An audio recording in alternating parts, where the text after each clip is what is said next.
capítulo 23. Mateus, capítulo 23, página 1059.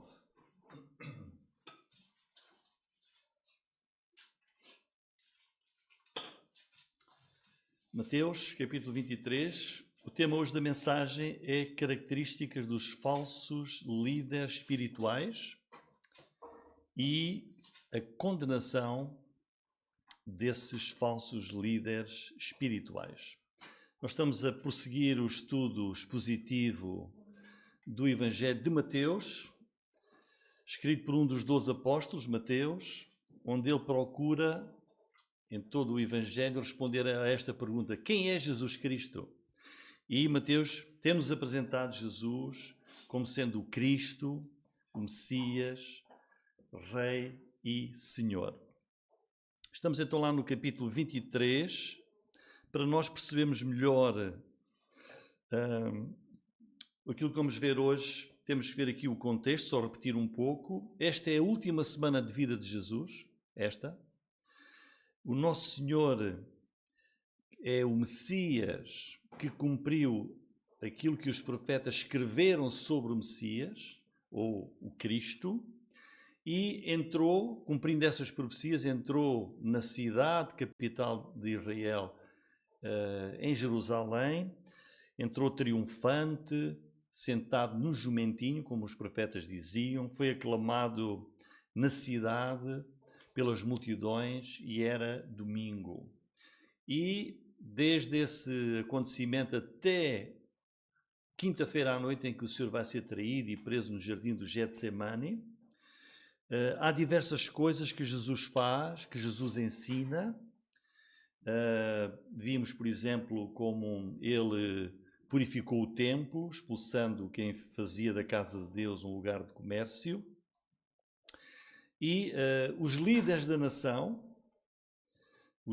nação vêm confrontar Jesus. Com que autoridade é que fazes estas coisas? Nós já vimos isso. Colocam armadilhas a Jesus, fazendo perguntas, parecem interessantes, mas são ardis, para ver se o apanhavam em alguma palavra indevida para o acusarem. Eles já rejeitaram, os líderes já rejeitaram o Messias que Deus enviou, que é Jesus. E agora chegou a vez de Jesus confrontar a liderança de Israel. É o que temos aqui no capítulo 23. Irmãos, Jesus vai fazer aqui uma advertência sobre falsos líderes. Os daquele tempo e hoje. Hoje continuam a existir falsos líderes espirituais. E deve fazer parte do ministério da Igreja, e nós, como crentes, devemos conhecer tão bem a palavra de Deus que nos permita esse conhecimento, vermos o erro e também ajudar outros a não prosseguirem no erro. Vejam, foi isso que Jesus fez. Advertiu contra os falsos líderes. Foi isso que o apóstolo Paulo fez também. Porque o mundo está cheio de falsos profetas, de falsos mestres, falsos pastores, falsos líderes espirituais. Estão por toda a parte. Ocupam, muitos deles, grandes cargos de autoridade no mundo. Esses falsos líderes disfarçam-se como sendo aqueles que representam Deus na terra, da fé verdadeira, do caminho verdadeiro, da palavra verdadeira. Enganam multidões seguem-nos, esses falsos líderes que dizem que representam Deus, mas não representam Deus. E a triste realidade é que esses falsos líderes, irmãos, condenam as almas das pessoas que os seguem. Condenam esses homens e mulheres ao inferno enquanto lhes estão a prometer o céu. O versículo 15, que já iremos ver, mas diz: ai de vós, escribas, fariseus e hipócritas, percorreis o mar e a terra para fazer um prosélito, e depois de o teres feito, o fazeis filho do inferno. Ou seja, os falsos líderes enganam com falsidade espiritual e as pessoas que os seguem, confiam, estão perdidas. Se alguém disser para ser salvo, Basta, tem aqui a idolatria dos santos, faz peregrinações, faz boas obras. Eu sou, sendo ignorante e não lendo nem conhecendo a palavra de Deus, confia. E chega ao fim, vai estar na presença de Deus e perdida eternamente. E Jesus vai dizer, como ele já disse no Sermão do Monte, nunca vos conheci. Nunca vos conheci. Portanto, versículos 1 até 12, Jesus dá-nos as características dos falsos líderes espirituais. Naquele tempo e hoje, se nós queremos conhecer as características daquilo que é falso espiritualmente, está aqui. Este capítulo 23 tem duas partes. Primeiros 12 versículos, Jesus fala das características, das marcas dos falsos líderes. E depois, versículos 3 a 39, Jesus vai condenar duramente esses falsos líderes. Este, irmãos, capítulo 23, é a última mensagem pública de Jesus. Na sua última semana, é a última. E Jesus vai confrontar escribas, fariseus, homens, falsas autoridades da nação, que guiavam erradamente a nação. Eles faziam a própria religião. Não era o que estava na palavra de Deus, eles é que a faziam. Então vejam, versículo 1. Então falou Jesus à multidão, e aos seus discípulos. Lá está Jesus, no templo, a pregar, os discípulos e também uma multidão. E lá na multidão estão os líderes, dizendo, na cadeira de Moisés estão assentados os escribas e fariseus. Portanto, Jesus vai agora dirigir-se em exclusivo para estas autoridades e vai começar por dizer da falsidade da autoridade destes líderes. Versículo 3. Todas as coisas, pois, que vos disserem que observeis, observai-as, fazei-as, mas não procedais em conformidade com as suas obras, porque dizem e não fazem. Irmãos, a autoridade espiritual está na Bíblia, está na palavra de Deus. E por todo Israel, naquele tempo, havia sinagogas onde essa palavra de Deus era ensinada, as sinagogas, o povo era ensinado com as Escrituras, neste caso, apenas o Antigo Testamento.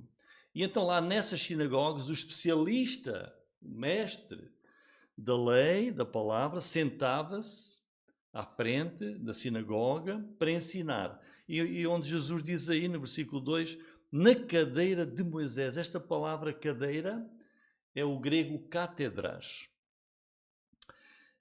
Era o assento daquele que tinha autoridade. É o chefe do departamento, o catedrático. Mas a autoridade tem de vir, irmãos, e tem de ter autenticidade. Tem de ter verdade, tem de ser com integridade. Porque se não for assim, qualquer autoridade é falsa. E era o caso, precisamente, destas autoridades de Israel, escribas e fariseus. E de muitos hoje. O que é que Jesus está a dizer aqui? Está a dizer àqueles que estão à frente dele, quando de facto esses líderes, essas autoridades, dizem, ensinam o que Moisés disse, escreveu e que está na lei de Deus, eles estão corretos. Se abrem a lei de Deus e a lei ensinam aquilo que está na palavra de Deus, está correto. Obedeçam à palavra de Deus. Façam isso, pratiquem. Mas Jesus diz assim, mas não façam o que eles fazem. Porque eles não praticam o que ensinam. São corruptos no coração, são falsos, não têm integridade. É o que Jesus está aqui a dizer. E essa é uma marca do falso líder. Que não pratica aquilo, não põe em prática a sua vida, não evidencia aquilo que ele fala e ensina e que está na palavra de Deus. Versículo 4. O que é que fazem? Atam fardos pesados e difíceis de suportar e os põem aos ombros dos homens. Eles, porém, nem com o seu dedo querem movê-los. O que é que fazem esses líderes? Atam fardos pesados, difíceis de suportar. Inventam, acrescentam à palavra de Deus, centenas de leis, de regras que Deus não ordenou, que Deus não ensina, e colocam essas regras, essas tradições sobre as pessoas. É como se fosse uma pilha de fardos. Fazem com que as pessoas tenham a sua vida de fé é um inferno. Regulamentos, exigências financeiras, subcarregavam o povo com essas tradições. Era uma religião feita pelos homens, que criava essas leizinhas, essas coisinhas. O crente tem que fazer assim, tem que fazer assado e assim. Eram, como diz aqui Jesus, fardos pesados, difíceis de suportar. Diz o versículo 4. E ponha isso sobre as pessoas. Abusavam das pessoas. E diz, mas eles... e criavam, mas era para os outros. Eles não faziam nada disso. Não praticavam nada disso. Este é um sinal evidente dos falsos líderes. Versículo 5. Fazem, que mais é que fazem? E Jesus a criticar a liderança. Fazem todas as obras, eles estavam a ouvir, ele e Jesus. Fazem todas as obras a fim de serem vistos pelos homens. Trazem largos filactérios, alargam as franjas das suas vestes, amam os primeiros lugares nas ceias, as primeiras cadeiras nas sinagogas, as saudações nas praças, serem chamados pelos homens Rabi, Rabi. Tudo para se exibirem. Não tinham qualquer espiritualidade, era só espetáculo, era só show. As roupas que vestiam, estes líderes, eram exageradamente vistosas. Eles passavam e aquilo deslumbrava. Será que estão a comparar com alguém nos nossos tempos que os líderes que se vestem assim, não sei, não vou dizer o nome de ninguém, não é? Muito vistosos, que as pessoas passam, nem mexem, nem respiram, para não poderem fazer alguma coisa errada. E usavam isso de propósito para parecerem mais santos, mais virtuosos, né? Mais comprometidos com Deus. Né? Fazem, versículo 5, para serem vistos pelos homens. Tudo para ser visto pelos homens, não é para serem vistos por Deus, pelos homens. Mas no fundo, versículo 6 diz, não tinham não há humildade, só queriam honra, só queriam vaidade. Versículo 8, olha, Jesus diz, crente, não faças isso. Vós, porém, não sejais assim, não seja chamado Rabi, porque se um é o vosso mestre, é só um, a saber, o Cristo, o Messias. E todos vós sois irmãos. E a ninguém na terra chameis vosso Pai, porque um só é o vosso Pai, o qual está nos céus. Nem vos chameis de mestres, porque um só é o vosso mestre, que é o Cristo. O que é que Jesus está aqui a dizer? Gostavam de ser considerados importantes. Os falsos líderes gostam de ser considerados importantes. Chamados de Rabi, que significa grande, doutor, sua excelência, reverendo, reverendíssimo. Quer dizer, quando ele passa, reverendo, reverendíssimo, é digno de reverência. Jesus diz, não.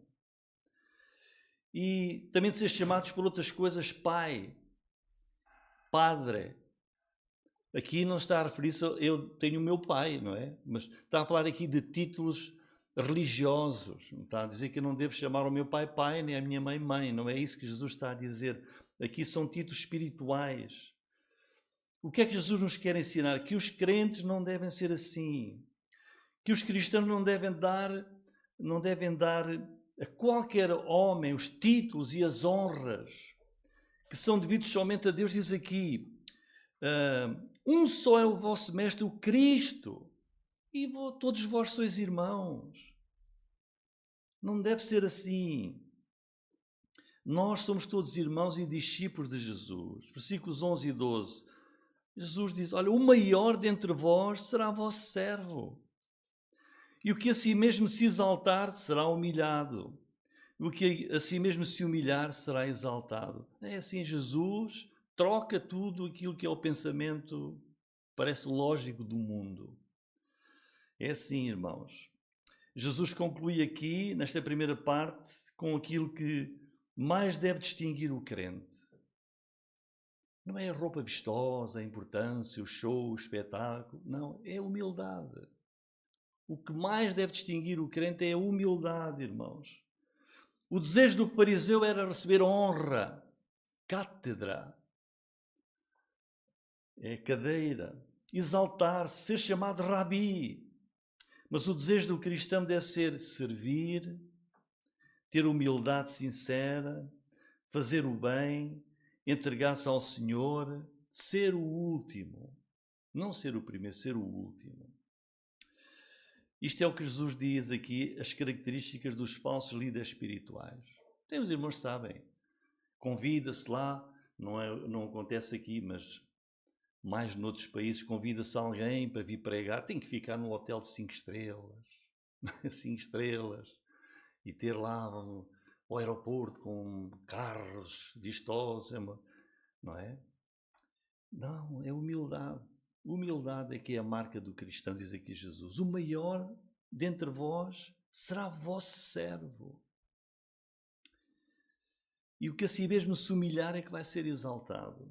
Depois das características dos falsos líderes, agora é que Jesus vai puxar do gatilho, se assim se pode dizer. Vai condená-los. Vai condenar. É o último discurso público de Jesus. E a partir do versículo 13. Esta, irmãos, é uma passagem bem séria e bem forte, porque Jesus vai falar aberta e diretamente para aqueles que estão ali à frente dele, os líderes, esses que andavam lá, né, a fazer perguntinhas, e eram os escribas, os fariseus, herodianos, os saduceus, os mestres da lei, todos esses sacerdotes, que já estavam conluiados uns com os outros para prender e matar o Cristo. E Jesus vai condenar esses líderes judeus usando 7 ais. Ai. Este ai, que aparece aqui, aparece também no livro do Apocalipse, significa há um julgamento inevitável a chegar. Este ai é uma acusação séria de Jesus. Versículo 13.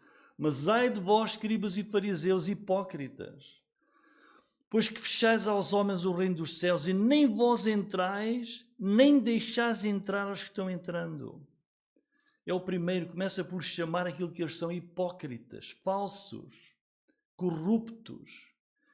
Isto deve fazer tremer qualquer um de nós, irmãos, um dia estarmos na presença de Deus e Ele lançar a acusação sobre alguém, dizendo: tu impediste pessoas de virem a mim.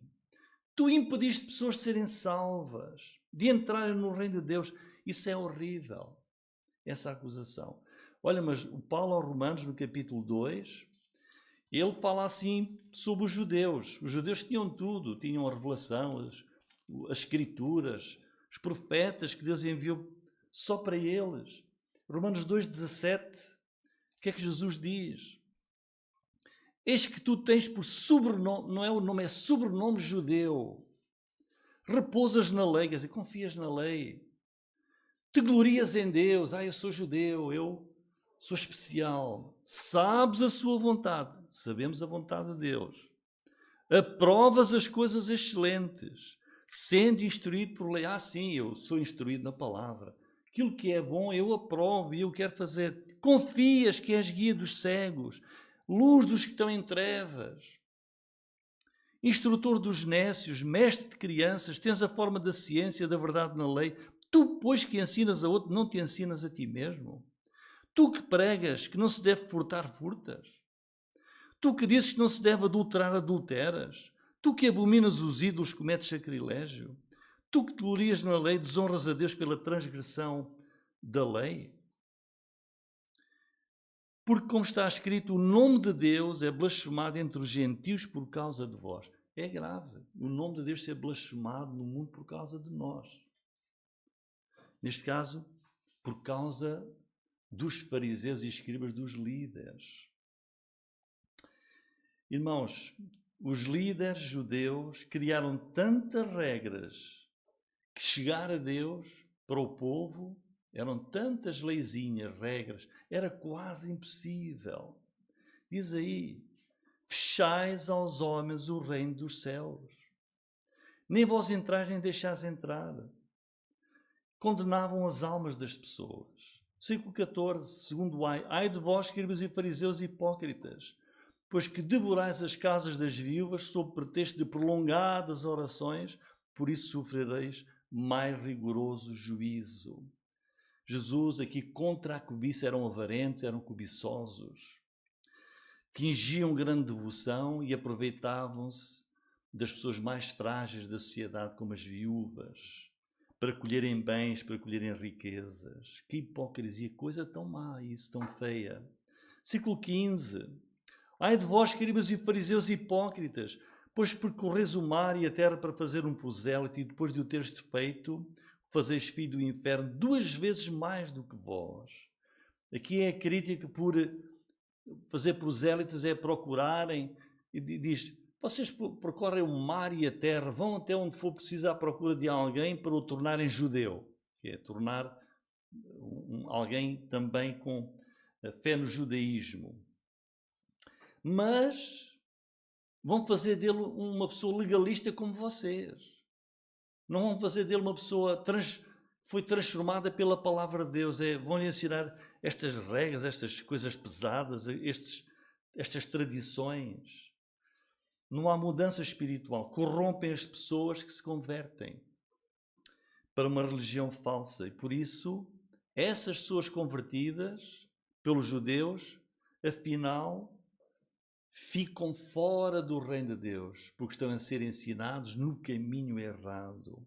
Diz aqui Jesus, o fazeis não filho de Deus, mas filho do inferno 2 vezes, mais do que vós. É tremenda esta acusação. Duplamente filhos do inferno. Isto é muito, muito forte. Que é a responsabilidade que o crente tem. Nós sabemos a verdade de Jesus ou não sabemos? Sabemos como é que Deus nos dá a vida eterna ou não sabemos? Então nós temos de ser alguém que abre as portas dos céus através do Evangelho para os perdidos. Nós sabemos como é que as pessoas devem entrar na eternidade. Entendemos a verdade do Evangelho. Essa é a nossa tremenda responsabilidade. Abrir essa porta da verdade para as pessoas. Com a verdade, apenas da palavra de Deus. Mas estes líderes, não é? Falsos líderes, afinal as pessoas que eles convertiam, estavam perdidos, condenados ao inferno mesmo, porque eram ensinados no erro. Versículo 16. É mais um exemplo das leis ridículas que eles criavam. Ai de vós, condutores cegos, pois que dizeis, qualquer que jurar pelo templo, isso nada é. Mas o que jurar pelo ouro do templo, esse é devedor. Esse é que está certo. Diziam eles. Insensatos e cegos, pois qual é maior, o ouro ou o templo que santifica o ouro? E aquele que jurar pelo altar, isso nada é.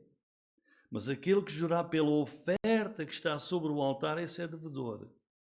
Insensatos e cegos, pois qual é maior, a oferta ou o altar que santifica a oferta? Portanto, o que jurar pelo altar, jura por ele e por tudo o que sobre ele está. E o que jurar pelo templo, jura por ele e por aquele que nele habita. E o que jurar pelo céu, jura pelo trono de Deus e por aquele que está assentado nele. O que é que nós temos aqui? Este é um exemplo das leis ridículas e regras e tradições que aqueles líderes criaram, inventaram, agora sob o jurar. O jurar. E aqui Jesus passa de não só chamar hipócritas, para dizer, vocês são condutores cegos. Cegos insensatos. Um condutor cego sabe para onde é que vai? Eu não entrava no carro de um condutor cego, não é? Estou perdido. É o que Jesus está a dizer, vocês, líderes, são condutores cegos. Vocês estão cegos na palavra, quanto à verdade da Escritura, e as pessoas nada aprendem convosco. Vão errar, seguindo condutores cegos como vocês são. que é que acontecia naquele tempo e hoje? As pessoas com facilidade têm a tendência de mentir. Ou não? E para obrigar a pessoa que falava, dizia que ia fazer qualquer coisa, mas como mentiam muito, tinha que jurar. Já só se acreditava se ela jurasse. Eu juro que é verdade, eu vou fazer. E juras pelo quê? Eu juro. Começavam a ter estas regras. Umas juras valiam mais que as outras. E Jesus diz, que hipocrisia. Que hipocrisia. Eu juro pelo templo. O outro, não, eu juro pelo ouro do templo. Vale mais. Vale mais se jurar pelo ouro do templo. Eu juro pelo altar do templo. Eu juro pela oferta. Aquele cabrito que foi colocado no altar do templo. Vale mais a minha jura. Eu juro pelo céu. E depois iam agravando mais as juras. Nós temos um ditado em Portugal que é quem mais jura, mais mentes, não é? Mas era. Então, até nisto os líderes diziam que umas juras valiam mais do que as outras. Para dizer, olha, juraste pelo altar, pode ser que te safes. Se juraste pelo ouro do altar, tens que cumprir. Está aqui, não é? O versículo 16. O que jurar pelo ouro do templo, esse é devedor, esse tem que cumprir a palavra que deu. Era uma hipocrisia completa. Veja-se a liderança, o que estava a ensinar às pessoas. E hoje, irmãos, quando nós vemos líderes que criam estas coisas, que sentam nas igrejas regrazinhas e por aqui e por ali, é logo um sinal da falsidade dessa liderança. O que é que Jesus ensinou no Sermão do Monte, em Mateus 5, 34 e 37? Acho que vai aparecer ali. Jesus diz, não jurem por nada.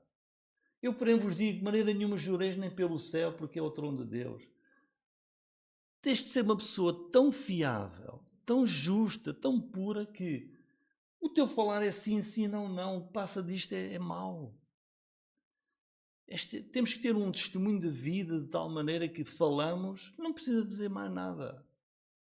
E Jesus critica aqui fortemente a liderança. Versículo 23 e 24, outro ai. Ai de vós, escribas e fariseus hipócritas, dizimais ao hortelã, o endro, o cominho, desprezais o mais importante da lei, o juízo, a misericórdia, a fé. Deveis, porém, fazer estas coisas e não omitir aquelas. Condutores cegos, outra vez, que coais um mosquito e engolis um camelo.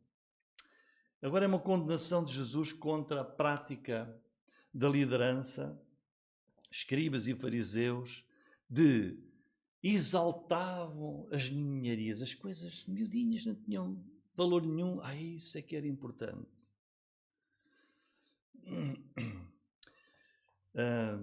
Exaltavam estas ninharias acima das coisas que eram importantes, as coisas sérias. Um exemplo, a lei de Deus determinava que tinham que entregar, o povo de Israel tinham que entregar para Deus a 10ª parte do dízimo das suas colheitas. Então os fariseus, escribas, tinham lá, nós também temos, no nosso quintal, lá na cozinha, um vasinho com hortelã. Tem?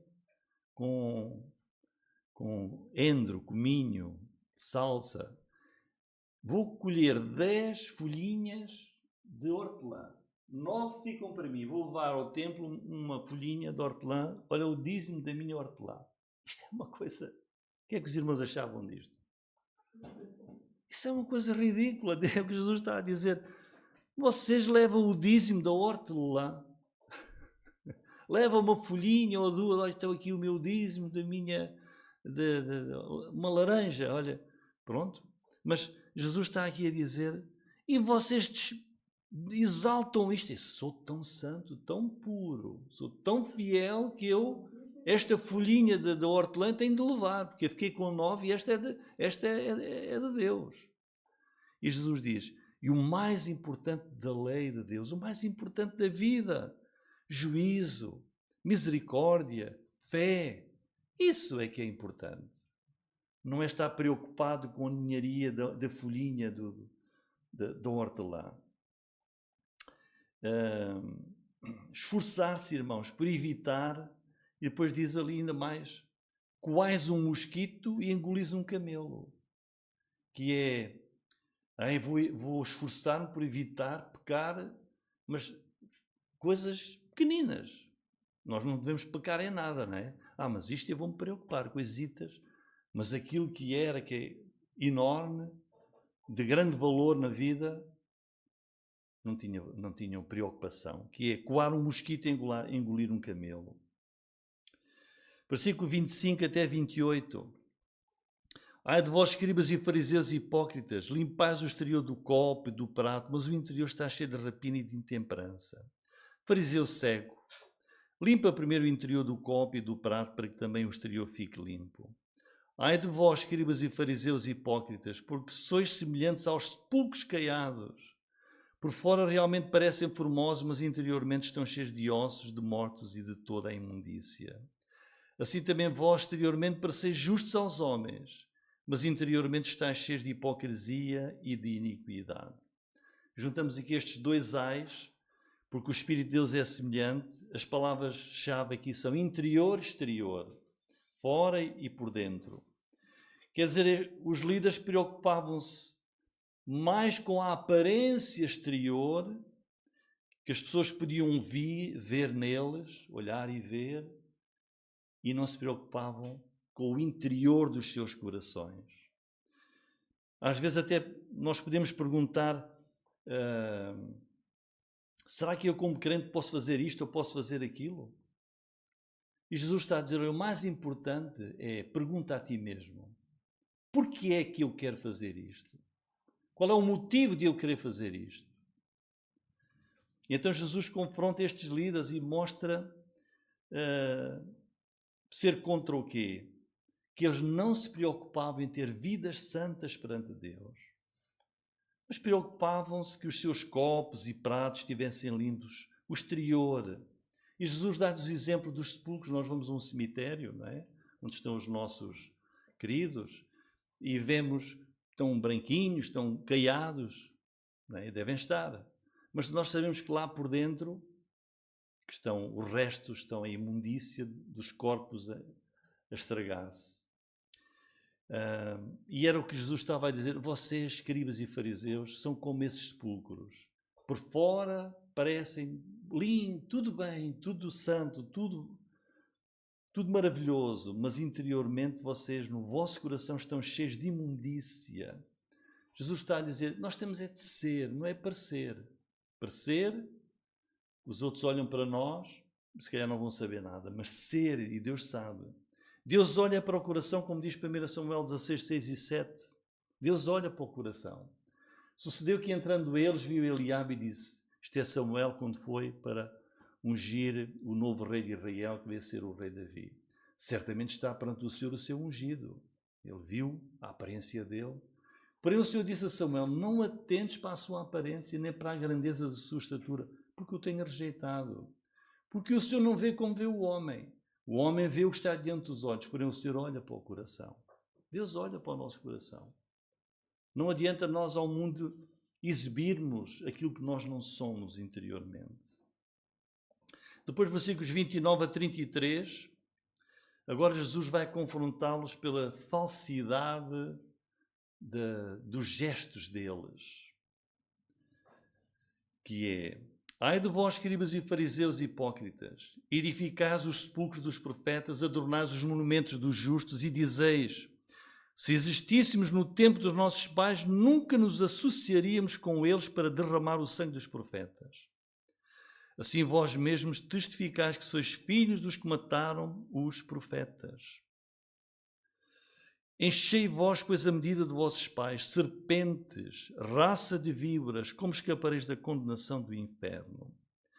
Jesus está agora a confrontá-los porque eles, estes líderes, mostravam aos outros, para os outros verem, que honravam a memória dos grandes homens de Deus do passado, homens fiéis, homens do Senhor, já tinham morrido os profetas, os justos, e eles construíam monumentos para eles, adornavam esses monumentos e diziam, se nós tivéssemos vivido no tempo deles, nós nunca teríamos levantado a nossa mão para matar esses profetas de Deus que os nossos antepassados mataram. Nunca faríamos isso. E Jesus está a dizer que isso é mentira. Pois no ódio deles a Jesus, estão prontos para matar alguém maior do que todos os profetas de Deus.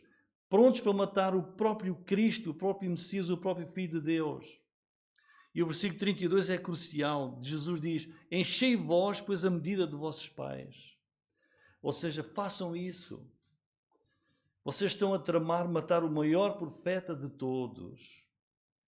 E, na verdade, eles diziam, mas não era verdade, não eram melhores do que os seus antepassados, eram piores. E Jesus conclui com a condenação deles ao inferno, no versículo 33. Serpentes, raça de víboras, como escapareis da condenação do inferno? E versículos 34 até 46 são as últimas palavras de Jesus, publicamente à nação e aos líderes. Portanto, agora diz: eis que eu vos envio profetas, sábios e escribas, a uns deles matareis. É o que vão fazer.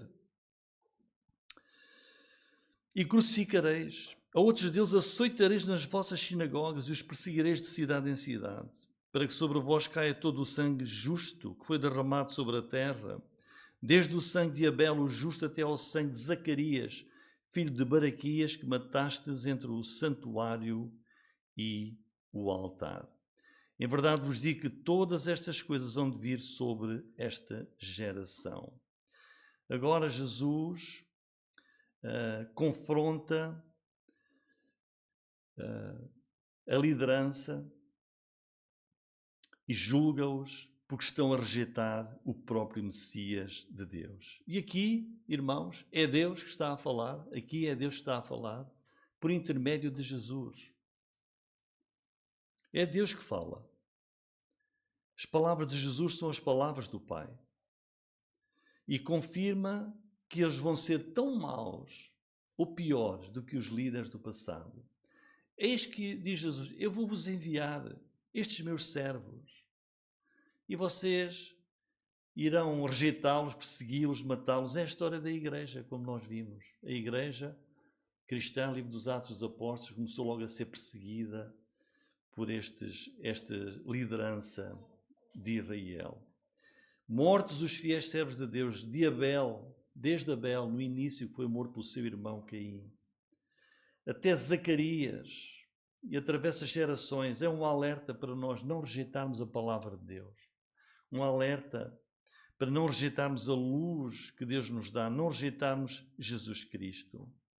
E versículo 37 a 39, vemos que apesar de tudo isto, vemos o amor de Deus e a compaixão de Jesus, que diz: Jerusalém, Jerusalém, que matas os profetas e apedrejas os que te são enviados. Quantas vezes quis eu juntar os teus filhos, como a galinha ajunta os seus pintos debaixo das asas, e tu não quiseste.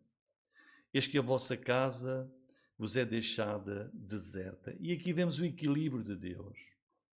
Depois de palavras de confronto, palavras de condenação à liderança, de fúria, de julgamento, temos aqui palavras também de pesar. Irmãos, Deus nunca se alegra com a condenação de um povo. Deus nunca se alegra com a condenação de nenhuma pessoa.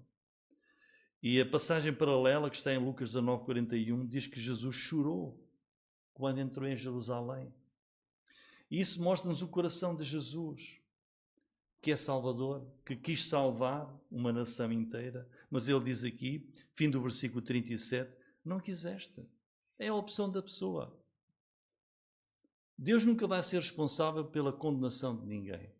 Diz, quantas vezes, quer dizer, muitas vezes, quis Deus chamar, enviou profetas e enviou o seu filho.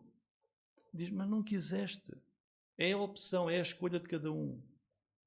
Mas vemos o equilíbrio de Deus aqui, usar aquela imagem da galinha, diz, eu sou como aquela galinha que tem os seus pintos e anda atrás deles procurando colocá-los debaixo das suas asas protetoras e aquecê-los e preservá-los e fazê-los crescer. É o que Deus quer fazer connosco, mas tu não quiseste. E o versículo 38 é uma profecia sobre a destruição do templo que iria ocorrer 30 a 35 anos depois desta ocasião. Porquê?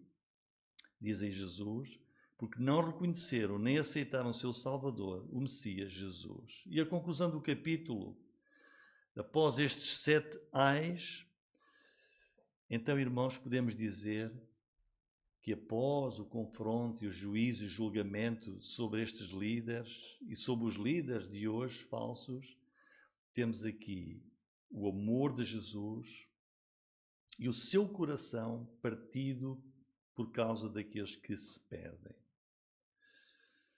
E diz o versículo 39, onde Jesus cita o Salmo 118, 26, que é uma profecia, porque eu vos digo que desde agora me não vereis mais, até que digais bendito que vem em nome do Senhor. E isto é uma profecia que aponta para a segunda vinda de Jesus, que nós aguardamos. Jesus vai descer do céu, na sua segunda vinda em glória, e vai pousar ali mesmo onde ele estava, ali em Jerusalém, lá no Monte das Oliveiras, como diz Zacarias 14:4. Penso que vai aparecer ali.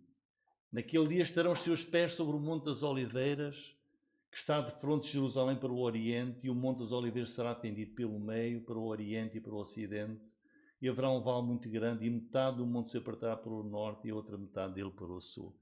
Vai ser lá no Monte das Oliveiras que Jesus vai cumprir. E nessa altura, aqueles que estiverem vivos e que se estiverem arrependidos vão dizer bendito que vem em nome do Senhor. Irmãos, guardemos bem estas valiosas palavras de Jesus. Amém.